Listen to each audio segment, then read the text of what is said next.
Here's the deal with this video. Blizzard actually put a thing from patch 12.2 into the PTR build of 12.1 accidentally, and it effectively confirms where we're going next. That's what we're going to be dealing with today, but it makes no sense if you don't know where we're at with the story right now. So here's where we're at, right? Xal'atath ends up corrupting the Sunwell. That forces the March and Quel'Danas raid. We go there, we fight hard enough, but it ends up not being enough. Yes, there's that last-minute intervention from Sylvanas, but we can see that Xal'atath disappears into the floor, and she seems fairly happy about it. But of course, given the end of the Voidspire raid, we also know that Illyria, Turalyon, and most of the Light's Vanguard got shot down into the Darkwell, wherever that may be. Now, when all is said and done, and we cleanse the Darkwell, we can talk to Magister Umbric, and we get some speculation from him as to where our characters have went. But for reasons I can't understand, none of the other characters in the story really asked what the hell just happened. Now, of course, you may know what's just happened if you're someone who's been deep into the lore of the War Within. If you're like that, you probably know that Xal'atath and all those other characters are going to the Worldcore. The Worldcore is Azeroth's Titan-constructed prison. So, if that was your guess, then congratulations, you were absolutely right, as confirmed by a leak. So, a major patch 12.2 renowned faction has just been data mined straight out of the game build, and it is the confirmation that we've been looking for. This new faction is called the Radiant Core, and it's a faction that will lock together the deepest lore of the World Soul saga, and basically give us, in this video, an easy way to wrap all of the story all into one thing. So, we're going to be dealing with Azeroth Awakening, what Bellular was about in the last expansion, and why the Titan's return may not be a great thing for everyone involved. Now, to be clear, you've probably seen the two videos that we've done on the channel about the big World of Warcraft slate leak. Well, it's a Warcraft franchise leak. To be very clear with you, this video has nothing to do with that. This is purely based on what's been confirmed with the Radiant Core faction, okay? So, that's what we're going to do, and trust me, it's quite the story. Now, one thing I worry about running this channel is, frankly, getting pwned. Running two YouTube channels means my face is public, my work is public, which is obviously the deal I signed up for. Does, though, mean that the old home address, phone number, family stuff, that is a little bit more exposed to risk. And the thing is, if you've ever plugged your own name into Google, well, you've probably seen the likes of those icky, horrible people search sites. The ones that list ages, relatives, previous addresses, phone numbers, all bundled up into a neat little profile that anyone motivated enough can just go and pull. That's not good, and that is where Incogni, today's sponsor, comes in. You see, I have to assume that loads of data brokers have got my details, and that is enough for me to stop treating any of this stuff like I've got any privacy by default. Because with the internet, I don't think I really do. Now, what Incogni does is it finds the data brokers holding your personal information, it sends removal requests on your behalf, and keeps monitoring because this stuff genuinely does creep back. Now, my own dashboard shows 296 completed removal requests and an estimated 222 hours saved, which is the bit I would like. Because it's not theoretical. It's miserable admin work that Incogni has actually been doing, and if I'm honest with myself, I have the legal right to get my stuff taken down.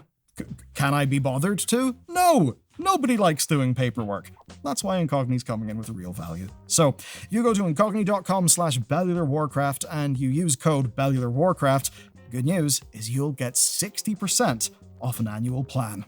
And with that said, let's go back to somewhere a bit more secure. Azeroth. The Radiant Core is the new renowned faction for patch 12.2, a bit like, say, Zul'Jara's forces in 12.1 or the Goblin cartels in patch 11.1. They're going to be the driving force of the patch, as a faction. That'll mean a reputation to grind and rewards to get. But of course, factions like this are a vehicle for the story, and this one may not mean a lot at first glance. Radiant Core. Well, we know that Azeroth is singing what the game calls a radiant song, so guess it's World Soul stuff. But let me go deeper and tie together all the dots for you, because in reality Blizzard have been setting up this faction since the first plot beats of the War Within expansion. So I want you to think back. Magni, still a diamond, turned up to Khazalgar, and he was called a Thragar by the local Earthen. Now at first, all we had known is that Thragar was some sort of word for an ancient and honourable warrior. But once we got our greasy adventurer hands on Kazilgar's archives and farmed endless data-encoded Titan disk fragments for our weekly quests, we ended up finding the truth. And it went all the way back to the Titan's most fundamental mission on Azeroth. So very foundational stuff. So here goes. During the Ordering of the World, the Titan Keeper Arcadis was instructed to build something called the Core Way. Essentially, a big road down from the surface of the world to the world's soul. And this was built because below the surface, they found a primordial being. Not a Titan, to be clear, something that we would now call a world soul, and something that the Titans would call Azeroth. But there was a bit of a problem when they looked down there. Of course, the old god's corruption had been too great.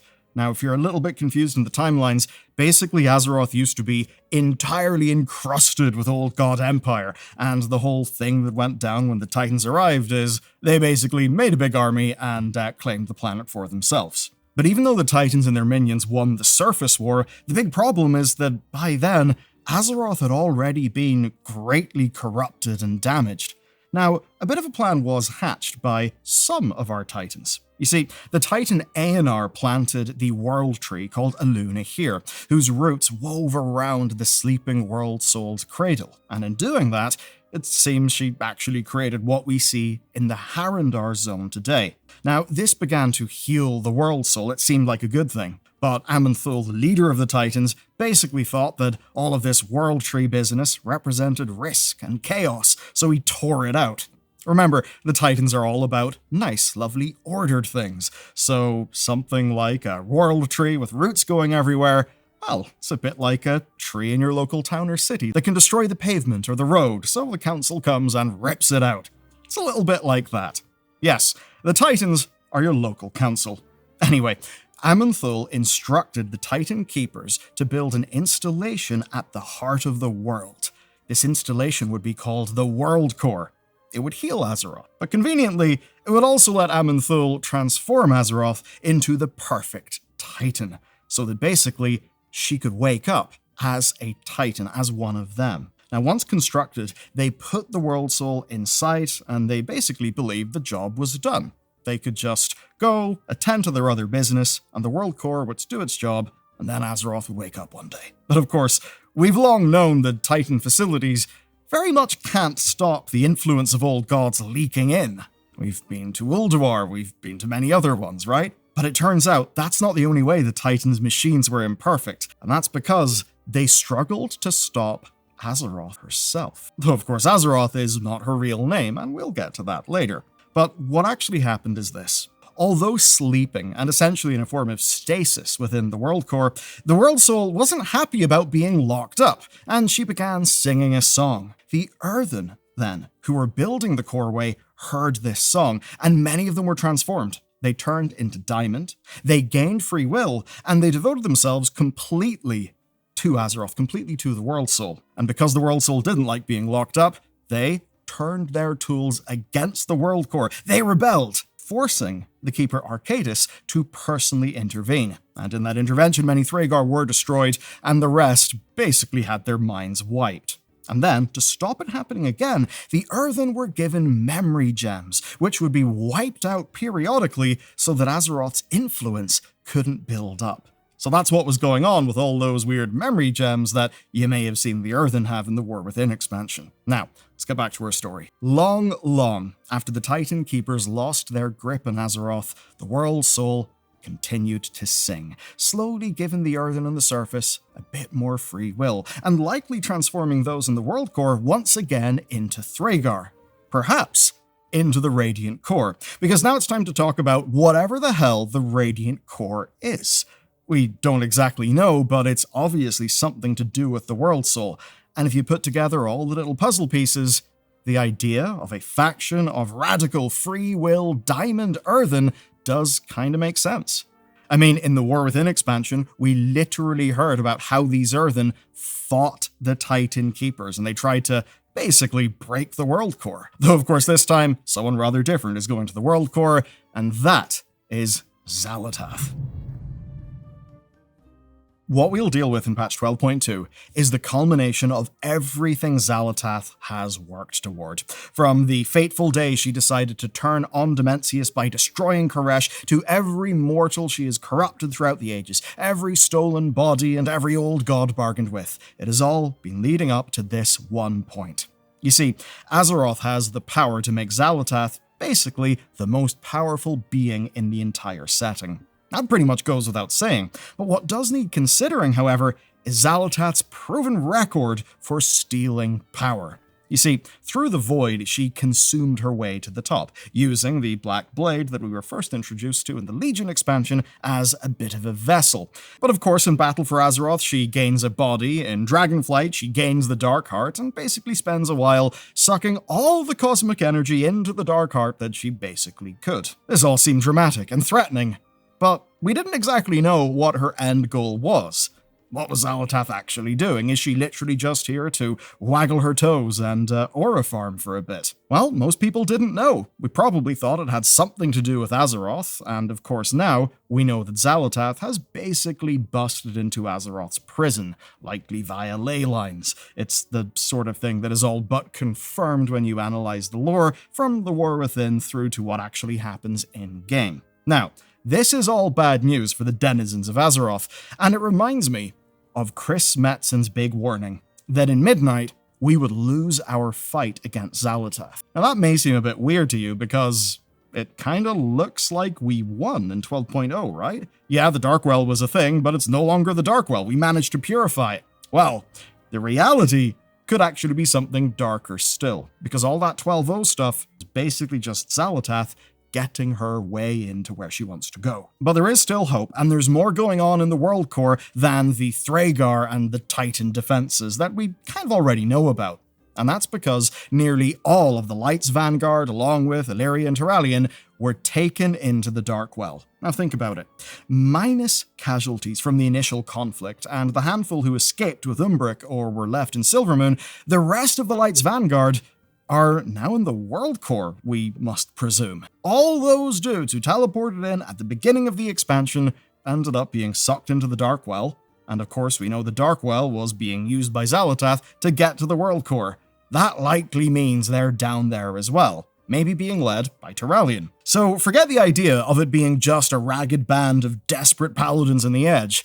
No, it is a organized force of powerful light users, basically a pocket army that is just waiting for us to show up, being led by Turalyon, who, because of timey-wimey bullshit, has, spent 1,000 years at war. And he's looking pretty good for that. But enough of him. Now, let me put on my wild speculation hat for just a second. We saw light blindness in the 12.0 campaign, and it showed us that the light could be quite bad. Now, that shouldn't be a surprise. We've seen the, say, Scarlet Crusade, and how light blindness could basically have them killing innocent people. That's the darker side of the light. The Radiant Core may be about to tell us how good, how strong the light can be. You see, when Anduin Wrynn witnessed Bellular for the first time, he did not hear the light. He heard the radiant song of the World Soul. So, somehow, these big light crystals stuck in our planet are now amplifying Azeroth's song. And we actually saw this again with Himusil, another light crystal that was found in the Siren Isle. Yes, the Siren Isle patch actually had really cool lore that ties into everything we're talking about today. Now call me crazy, but I think this all means we may finally be getting a satisfying answer to what the hell Bellular was in patch 12.2. And it'll likely come from the Light's Vanguard. But let's take the speculation hat off for a second and bring things back to reality. We can't just demand a big wish list of lore answers from Blizzard. So the real question is, how do we, the players, and everyone else who wants Xal'atath stopped, even get to the Worldcore? I mean, if we know the Radiant Core is a faction, and it seems it's almost certainly in the Worldcore, well, how the hell did we get there? Getting to the World Soul is where we have a bit of a conundrum. I mean, we know who we're going to meet when we get there, pretty much, but getting there will be kinda tough. And what's more confusing is that it's not obvious how the Troll patch of 12.1 brings the Worldcore into the story. But as it turns out, there are a couple of major clues that I can now relay to you. First, we have Cathix, a Cathaxi general of the Black Empire who was personally unleashed on the early Troll empires by none other than Xal'atath herself. Now, he lost that war and was buried under Zalum, specifically buried underneath the Coiled Isle, which is patch 12.1's patch zone. So you'd imagine we'll have to fight him down there. You'd imagine he'd be in the raid. But as it turns out, he isn't. Currently, there is no sign of a showdown with Cathix. That seems a bit strange, because ultimately the main threat of this patch, Ulatek, well, Ulatek was basically a weapon used to defeat Cathix. So him not being there immediately is a little sus. That means he's either being saved for the patch 12.15 mini-raid, or, what feels a bit more likely, once he's freed from his Imani-made prison, perhaps he'll travel to the Worldcore to meet Xal'atath. That could be Blizzard's straight connection into the next patch. But there is of course something bigger going on in patch 12.1, and that is Ulatek. She's the big bad of the patch, with lore that pushes against players' expectations. She is not a Loa like the other gods of the Imani, she is basically something darker. And here's the explanation for that. Long ago, during the Troll-Akir War, the Imani just did not have the juice to finally finish off Cathix, so they reached out for power wherever they could find it. And somehow, their witch doctors found the Rift of On, and they sensed its power. They pulled as hard as they could, and what came out was Ulatek. Basically, a monster, a super weapon literally spawned from Azeroth's nightmares. And you've faced beings like it before. One example is Chimeras, the boss of the Dreamrift raid. Now, seeing these half-mad, mega-powerful spawns of the World Soul can mean a few things. I mean, Blizzard has literally made them a raid boss of now 12.0 and 12.1. That certainly means Blizzard is building up the idea that these nightmare monsters from Azeroth are kind of a class of being that we're going to have to deal with. Now, the simple read is this. What happened to Azeroth, way back in the day, was so bad that these nightmare monsters are the natural consequence of all of that. Or it could be giving us our first look into what an awakened Azeroth might be like. You know, a attacked, imprisoned, and mutated by old gods being that's also had to deal with the Titans, Sargeras, the Jailer, and now Xal'atath. That's complete chaos, so maybe Azeroth will wake up a lot more like Ulatek, some sort of monstrous deformity, and maybe a lot less like, say, the pure power of whatever, say, the Titans think she would wake up as. Now, you may, if you've watched our recent videos on the channel, kinda smell some of those other leaks. And that's because knowing that the Radiant Core exists kinda confirms we're going to be doing Xal'atath, Azeroth, Radiant Song, World Soul stuff. But what it doesn't confirm is what will happen in patch 12.2. Now, the rumor mill suggests it could be Azeroth waking up. We actually know that that was at least at one point a plot point that was planned for the War Within. So it happening in Midnight wouldn't be a crazy reach. And as much as we could lean in some of those leaks, as it turns out, we don't even have to, because Blizzard have been setting up this stuff in-game for years, right in front of our eyes. The War Within launched with a beautifully rendered cinematic of Anduin and Thrall in Silithus. They'd both been drawn there by the same thing, a song that they were hearing. A song that was calming yet urgent, and many across Azeroth were also hearing that song. And our first experience actually came earlier, though. It was in Dragonflight's patch 10.2.7, where we learned that this thing had a name, the Radiant Song.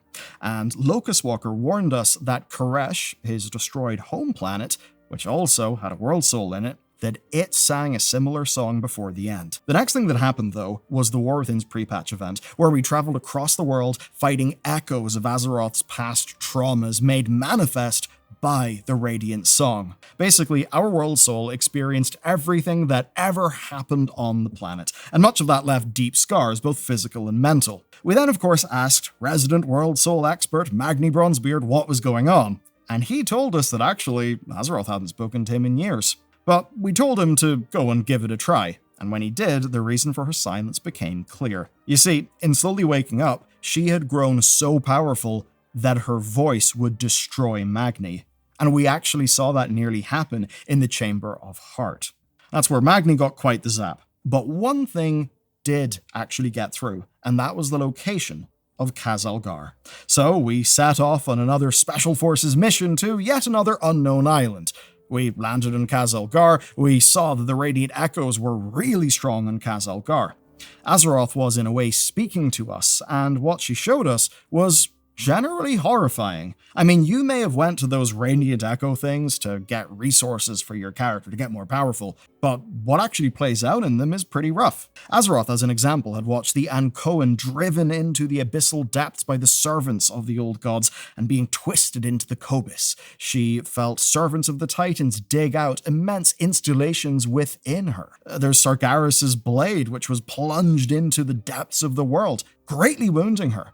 All of these things we saw play out and be relived through the Radiant Echoes. And it's when all this was going down that we then met Orwena. Orwena heard the song louder than just about anybody else. And she ended up fulfilling that role of the speaker of the world within that expansion. Now, the first story revolved around the blood of the old gods, which was turning Azeroth's radiant song into a horrible nightmare. Now, the whole Black Blood storyline seems to be a little on hiatus, perhaps waiting for patch 12.2.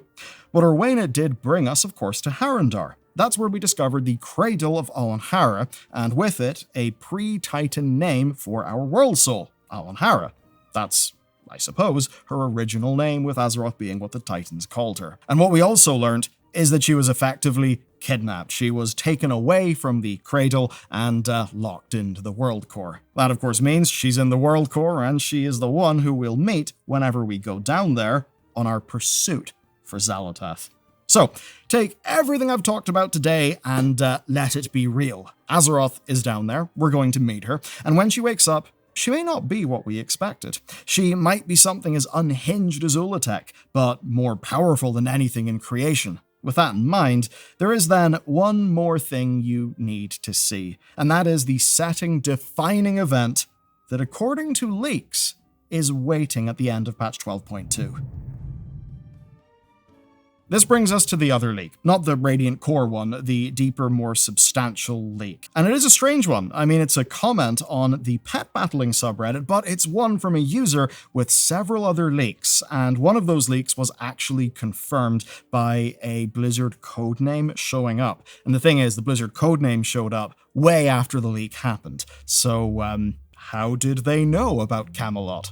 Perhaps because they knew about other things. Now, that doesn't guarantee that what's being said about the end of 12.2 will literally happen, but it is basically that Azeroth will, spoiler warning, wake up, and mega spoiler warning, this is really your last chance, that when she does, for whatever reason, she's going to cleanse the world. That could mean a few things. It could mean Xal'atath gets her and we're all fried by the void. It could mean that the Titans win, the final Titan is born, and that she just decides we are unordered slime and we need to be purged.